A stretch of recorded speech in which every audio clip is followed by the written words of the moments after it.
Kakalasin natin itong electric pala to para makita natin yung kanyang bandang loob. So tanggalin natin ito dito.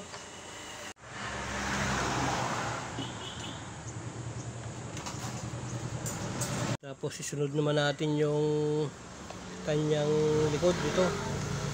Binalik uli natin yung kanyang metal screw dito para pag bumalik natin nandyan lang siya.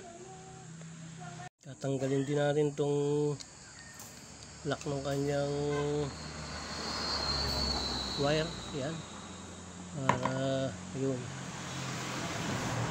Tanggalin natin yung metal screw. Balik uli natin dito. Hindi mawala. Tingnan natin.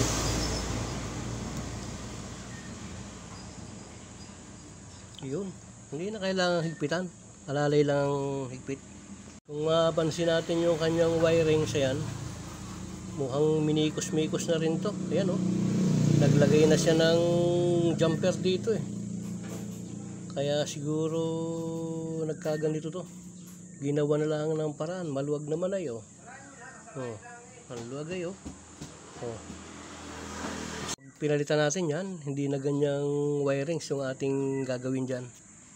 So putulin natin na medyo mahaba para sa pagbabalik ng ating wire mamaya ay hindi tayo mahirapan. Tanggalin natin lahat yan, mga screw na yan. Tanggalin natin ito.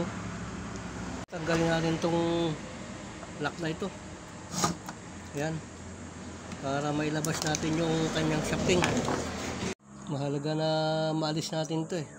Ito ang dapat na maingatan natin. Ayan, yung mga ganyan. Ayan. Mahirap kasing hanapin yan. So, palibasa yung natanggal na. Ayan. Kalasin na natin. Oh, ayan, dumi na pala nito.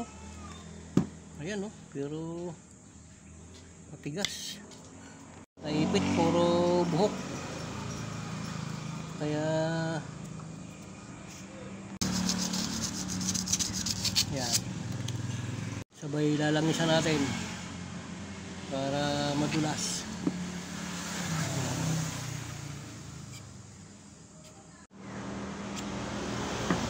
Ayan. Ayan oh. Grabe ang dumi niya. Ayan. Linisin natin para makita natin yung tayo ng shafting kung palitin na.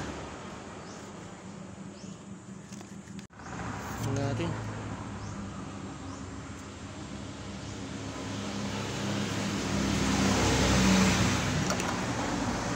Masama na ang tama ng shafting. Ayan oh. So papalitan ng shafting to. Ayan. Palitan natin ng shafting. So dahil binaypass niya tong linya, ayan. Yung linyang yan ang kanyang binaypass dito. Kaya siya naglagay nito. Ayan. Ang may problema dyan ito. Itong kanyang heat resistor. Ayan. Bubuksan natin yung heat resistor na yan. Titingnan natin.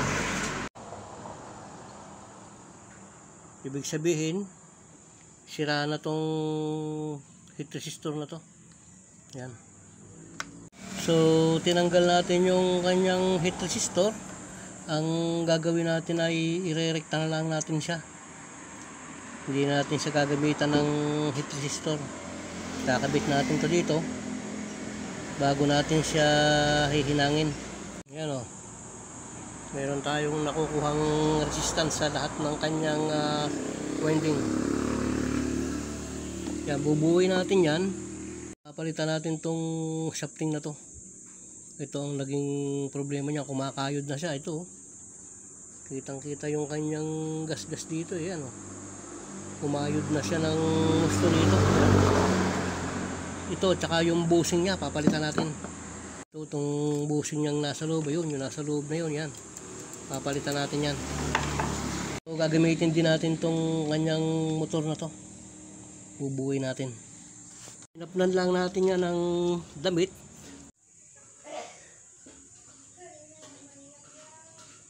So, yan, maganda.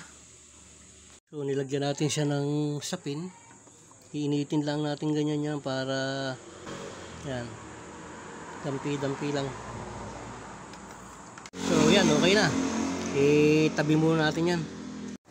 So kakalasin natin tong shafting na to. Ang kukunan natin itong bandang likod, ito yung nasa likod eh.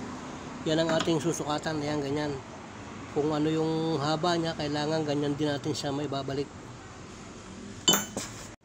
So gamit itong ating pentel pen, natin siyang susukatan. Ayan, dito. Ayan. So sa pagbabalik natin, kailangan ganyang kahaba rin yan. Ayan.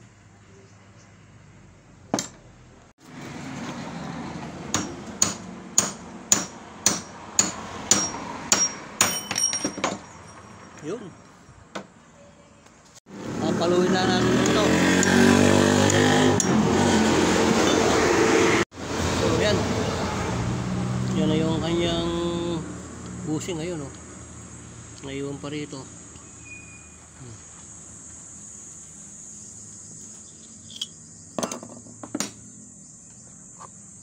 So ito, palalabasin din natin. Papaluin din natin yan.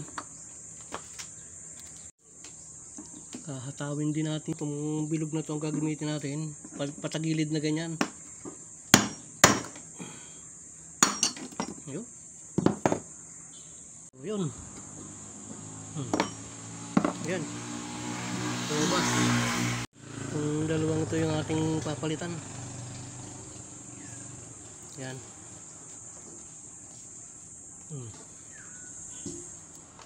So yung tatlong ito yung ating bibilhin. Yan.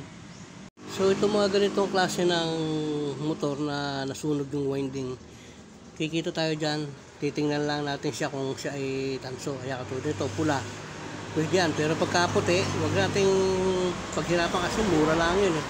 Pagka pula, yan, lagarin natin gamit yung ating lagaring bakal.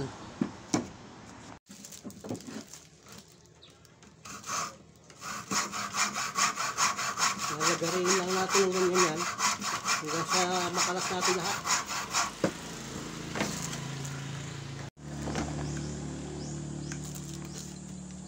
So kapag nalagarin natin ito, sisinsilin natin siya dito.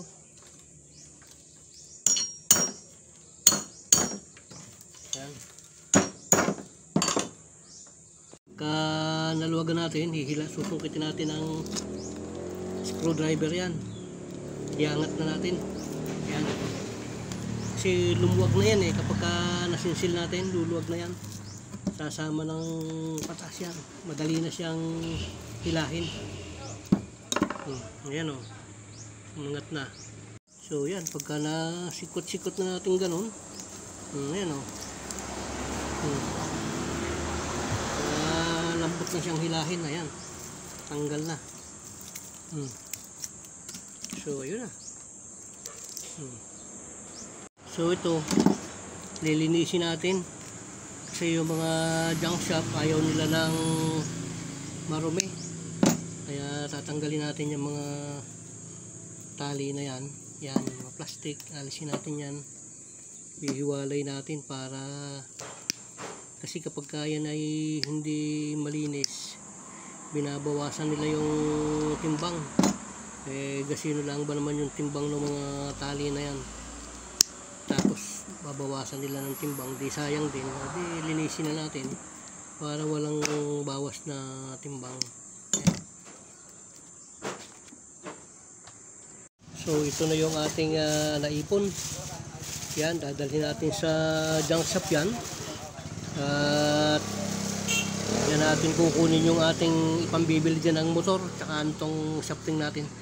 Pagka nagkakalas ako ng mga ganyang motor at nakita kong tanso, iniipon ko yan kasi may bibenta natin yan eh. So ito na yung ating biniling bushing tsaka bagong shafting, kakabit natin. Bali sisikwatin lang natin ito dito o ganyan. Yan.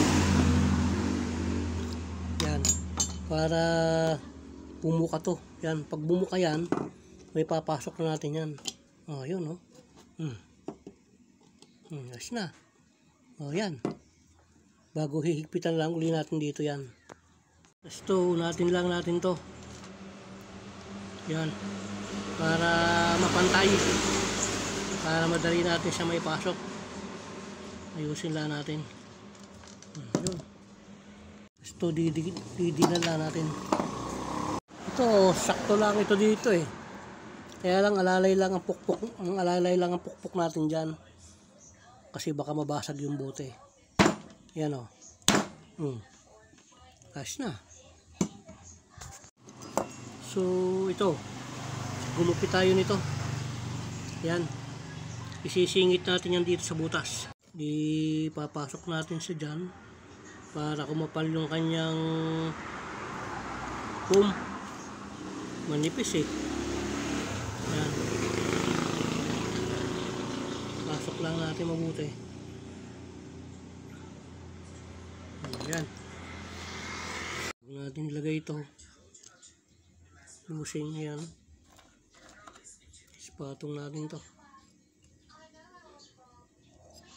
Yan. Lagay natin. Saka paluin natin ito.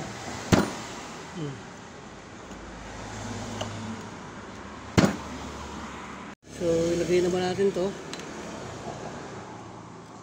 Yan. Patong uli itong bote. Yun. Sabay lang isa natin. Yun. Okay na. Sabay ito. Lang isa natin. Ito yung bandang likuran. Yang may gatla. Yan. Yan yung harap. So ito yung nilang isa natin. Ipapasok natin sa rito.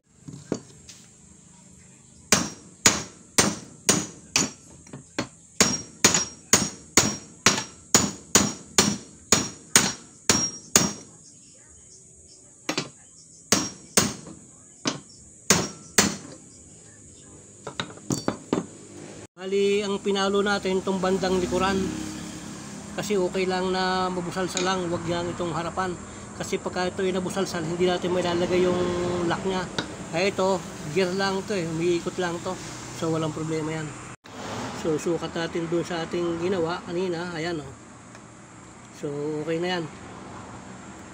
So nailagay natin, ang gagawin natin, lalaruin lang natin to. Kaya katulad nyo, no? Kagandahan na yung plane ng spacer nya, okay na yan. Ano natin para maganda.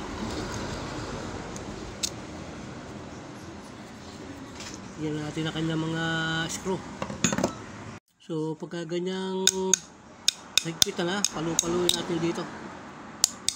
Yan. Saka natin kalugin. Ayun, ang ganda. So itatry natin kung andar siya. Paglayo-layuin lang natin to para hindi siguradong magpikit. Yan. Okay.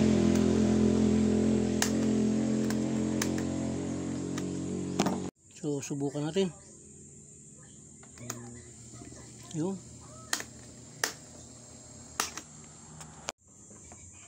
Hihinangin natin to para maganda ang kapit. Yan.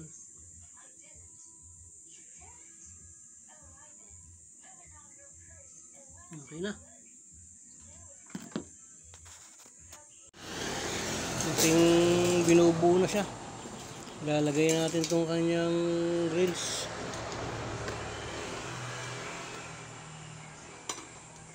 Tatapat lang natin sa butas.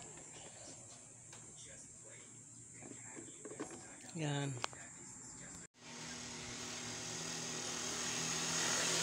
So yan, okay na. So yan, nabuo natin siya. Testingin natin kung andar. Ayun, no? Ayun. Okay na itong ating ginawang electric fan. Ayan.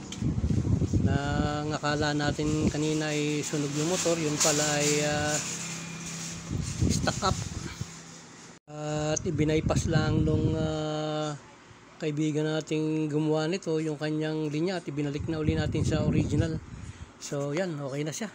Maraming pong salamat sa patuloy na pagsubaybay nyo po sa akin at patuloy na pag-like at subscribe sa akin. Maraming pong salamat. Nawa po ang kapayapaan, ang kasaganaan ng buhay ay palaging sumating lahat. Mabuhay po tayo. God bless po.